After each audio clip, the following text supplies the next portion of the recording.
கிறிஸ்தோக்கள் பிரியமானவர்களே, இந்த நாளுக்கான தினசரி தியான வசனம் லூக்கா எழுதின சுவிசேஷம் 24வது அதிகாரம் 46வது வசனம். லூக்கா 24:46, லூக் 24:46.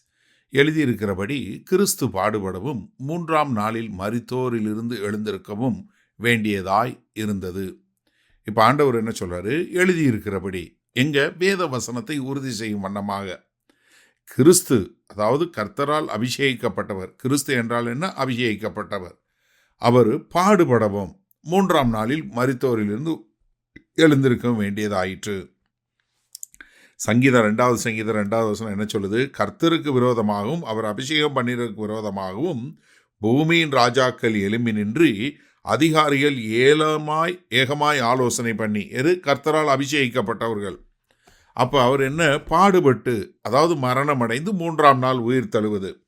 நீங்கள் ஓசியா புஸ்தகம் 6வது அதிகாரம் 2வது வசனம் சொல்லும்போது, 2 நாளுக்கு பின்பு அவர் நம்மை உயிர்ப்பிப்பார், 3ஆம் நாளில் நம்மை எழுப்புவார், அப்பொழுது நாம் அவருடைய சமூகத்தில் பிழைத்திருப்போம். அப்போ என்ன? 3ஆம் நாள் உயிரோடு எழுந்திருப்பது என்று சொல்லக்கூடியதாக. இதை கர்த்தராகிய இயேசு கிறிஸ்து பூமியில் இருக்கும்போது அடிக்கு ஒரு முறை அதை சொன்னார். எப்படி வேத வசனம் எழுதியிருக்குன்னு சொல்லிட்டு அவர் சொல்லும்போது அவர்கிட்ட அடையாளம் கேட்குறாங்க. நீங்கள் லூக்கா 11வது அதிகாரம் 29வது வசனம் பார்த்தீங்கன்னா, ஜனங்கள் திரளாய் கூடி வந்திருக்கிற பொழுது அவர், இந்த சந்ததியார் பொல்லாதவர்களாய் இருக்கிறார்கள், அடையாளத்தை தேடுகிறார்கள், ஆனாலும் யோனா தீர்க்கதரிசியின் அடையாளமே அன்றி வேறு அடையாளம் இவர்களுக்கு கொடுக்கப்படுவதில்லை. யோனா நினைவே பட்டணத்தாருக்கு அடையாளமாய் இருந்தது போல மனுஷகுமாரனும் இந்த சந்ததிக்கு அடையாளமாய் இருப்பார். என்ன? எப்படி யோனா மரித்து 3ஆம் நாள் உயிர் தெழுந்தாரோ அதே மாதிரி கர்த்தராகிய இயேசு கிறிஸ்துவும் 3 நாளைக்கு பின்பு உயிர் தழுவார்.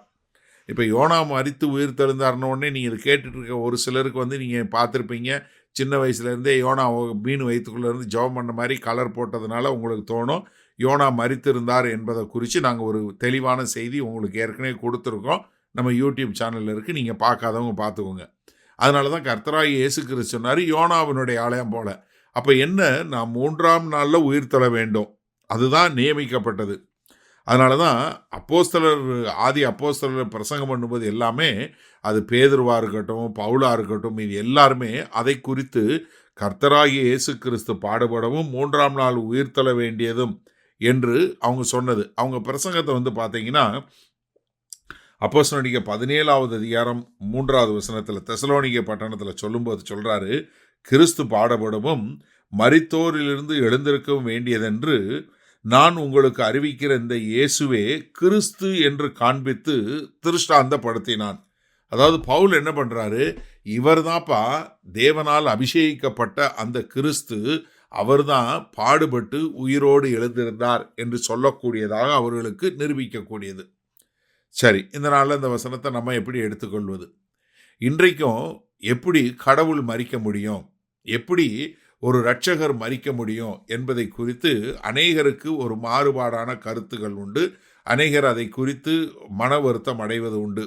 ஏன்னா யூதர்கள் இன்றைக்கு நிறைய பேர் இயேசுவை கிறிஸ்து என்று ஏற்றுக்கொண்டு அவர்தான் இரட்சகர் என்று ஏற்றுக்கொள்ளாமல் இருக்கிறதுக்கு ஒரு காரணம் என்னென்னா, அவர்களால் தங்களை ரட்சிக்க வந்த இரட்சகர் மரிப்பார் என்பதை அவங்களால ஏற்றுக்கொள்ள முடியல. அதனால தான் யூதர்கள் இன்றைக்கும் ஏசாயா 53வது அதிகாரத்தை வாசிக்கிறதுல அவங்க நிறைய பேர் அதை எடுத்துட்டாங்க.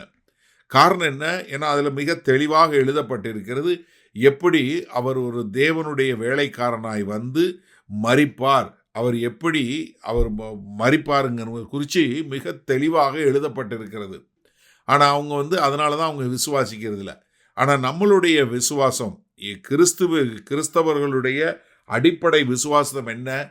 கர்த்தராகிய இயேசு கிறிஸ்து பிதாவாகிய தேவனுடைய குமாரன், அவர் தேவன், அவர் மனிதனாக பூமியில் வந்தார். மனிதனாக ஒரு பரிசுத்த வாழ்க்கை வாழ்ந்து அவர் கல்வாரி சிலுவையிலே அறையப்பட்டார், அறையப்பட்டு மரித்தார். மரித்த அந்த கிறிஸ்து 3ஆம் நாளில் உயிர் தெழுந்தார். இது சரித்திர பிரகாரமாக நிரூபிக்கப்பட்டிருக்கிறது. எப்படி இயேசு கிறிஸ்து சிலுவையில் அறையப்பட்டார், அவர் எப்படி 3ஆம் நாள் உயிர் தெழுந்தார் என்பதை குறித்து சரித்திர ஏடுகள் மிக தெளிவாக நமக்கு விளக்கி காட்டுகிறது. சரித்திரத்தில் சாட்சிகள் மிக அழகாக விளக்கி காட்டுகிறது. அதைத்தான் வேத வசனமும் நமக்கு விளக்கி காட்டுகிறது. அதைத்தான் கிறிஸ்தவர்கள் என்று சொல்லுகிற நாமும் விசுவாசிக்கிறோம். அதைத்தான் இன்றைக்கும் நம்ம பிரசங்கிக்கிறோம். ஏன்னா கிறிஸ்து மரித்து உயிர்த்தெழாவிட்டால் நம்முடைய விசுவாசம் வீண். அதனால தான் நமக்கு தெளிவாக தெரிஞ்சு கொள்ளணும், நம்ம கிறிஸ்தவத்தினுடைய அடிப்படை சுவிசேஷம் என்ன? இயேசு கிறிஸ்து மரித்தார், 3ஆம் நாள் உயிரோடு எழுந்தார். அல்லேலூயா.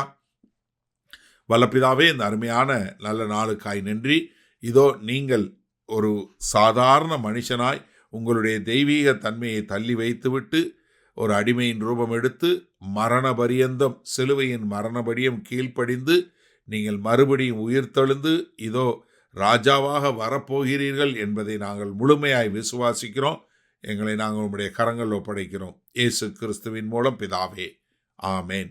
கர்த்தர் உங்களை ஆசீர்வதிப்பாராக. நாம் இன்று மாலை மன்னால சந்திப்போம்.